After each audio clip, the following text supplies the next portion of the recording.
Actually, it's a bit horrible. Something funny though.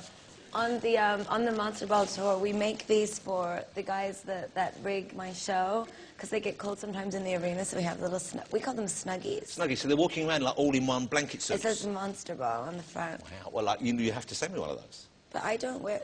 It's fine that I don't. Do I have to dress that way? No. No. But I'm saying it's all right to be different. It's fabulous Everyone to be different. Who's watching. You know I'm not saying, but I'm thinking I would like to see, could you conceive of coming on here one time and just show us, maybe sneak out for a second at the end and wave, just wearing whatever you normally wear when you've fallen out of bed?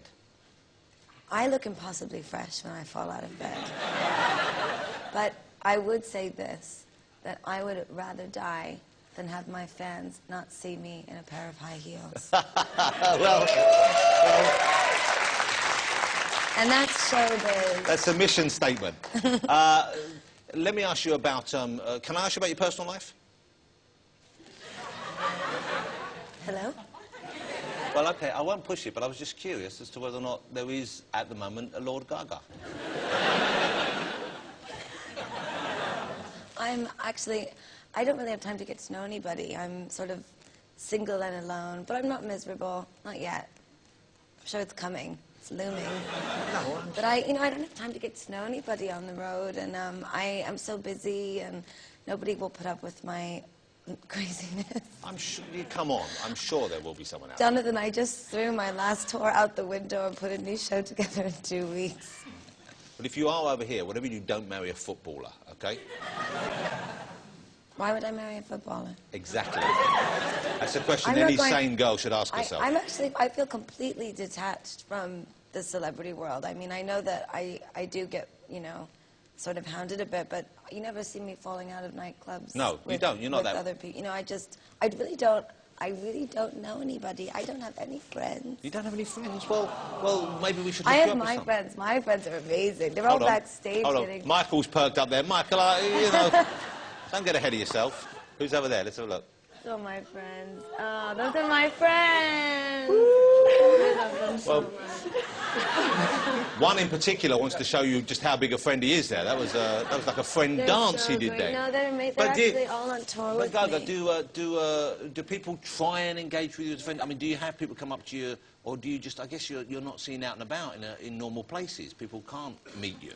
It's funny because I don't go out very much. I love people, but I don't love old people. You don't love old people? No, well, it's always, I'm just being realistic and honest, and I just feel very uncomfortable when I go to those really big, giant celebrity events, and people will walk right by me and not even look at me as if I'm not there. Well, they're scared of you. If you're wearing a lobster on your head, they're scared. They're a bit, what I mean? No, they're probably intimidated. Isn't it just nice to say hello? Yeah, well, they should say that.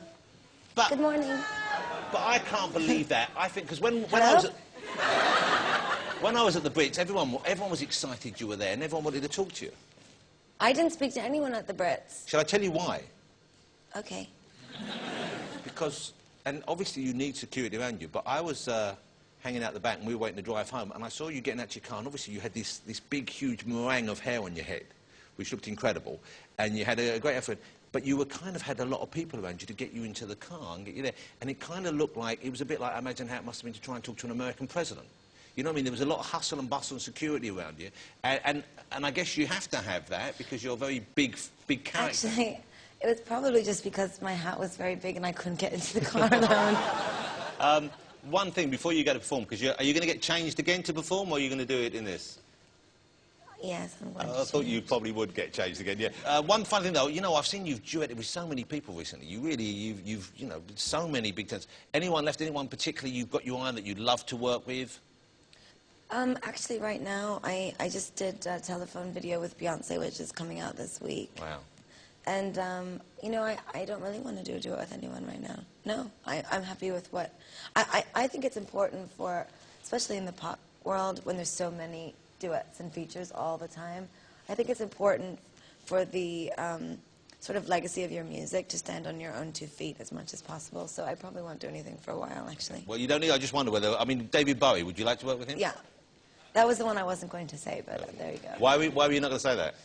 Because it's very private, and it's for it's private. He's, for me, it's like. Have you spoken to him? Have you met him? No. I don't want to talk about it. Okay. It's very sacred to me. I don't like to talk about artists that I've met. I do have a few very lovely relationships with artists that are much older than I am that I don't talk about, and I don't talk about it because it's meaningful to me, and I think that to talk about it is to exploit it, and that it's meaningful to me to speak to people that you've admired your entire life, and for them to guide you and give you advice. That's sacred to me. I just couldn't. Hanging up on you again. You took a long time to do it, though. Actually, that was a long. Now, before you go to perform, one final thing I want to ask: when you did the Royal Variety performance here, which was a great performance, and it seemed to me that the Queen genuinely enjoyed what you did. What did she say to you afterwards? Because there's a picture of you two together, and you can see she's loving the look, she's loving the whole thing, and that is a fantastic, once again, a great outfit for you. And she's someone who knows her way around a hat. We know that, So she must have felt there was a bond, I guess. She was very nice. She said to me, I haven't told anyone yet. I didn't even tell my dad, so he's going to be mad. But he, so I leaned down, I bowed to her, and then she said, "That is a very big piano that you have." So I started laughing, and I said, "Yes, it was." I was so nervous. It's the Queen. It's the Queen. I mean, there is no greater lady than the Queen. There is no great lady than the Queen. And let's face it, if she wanted a big piano as yours, she could have had one. So she was could have impressed just by the taken it. I'll take it. She could have taken it with her. I want your piano, Gaga. Yes. Okay, you're going to perform. Which song are you going to do? You're going to do Telephone first? I've never done Telephone live. You've never done it live before? No. Well, I've done it live on the tour, but not on TV. And this, you duet with Beyonce on this, on the... Yes, but she's not here. Well, would you, if you need, I'm here, Michael Ball is here, we'd both happily step in. Listen, I don't know if anyone can shake it like she does. Have you seen Michael dance? If anyone can shake it like Beyonce, it's Ball. Play your cards back. No, we're not going to inflict that on you or indeed us.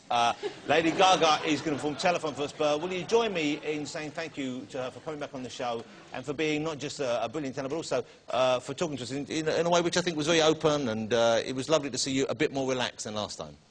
I'm relaxed, thank you.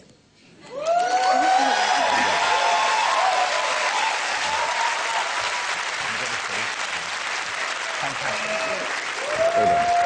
Lady Gaga, ladies and gentlemen. Look at that, all shiny. Yes, she's going to get changed again. Thank you to all my guests tonight. The magnificent Michael Ball.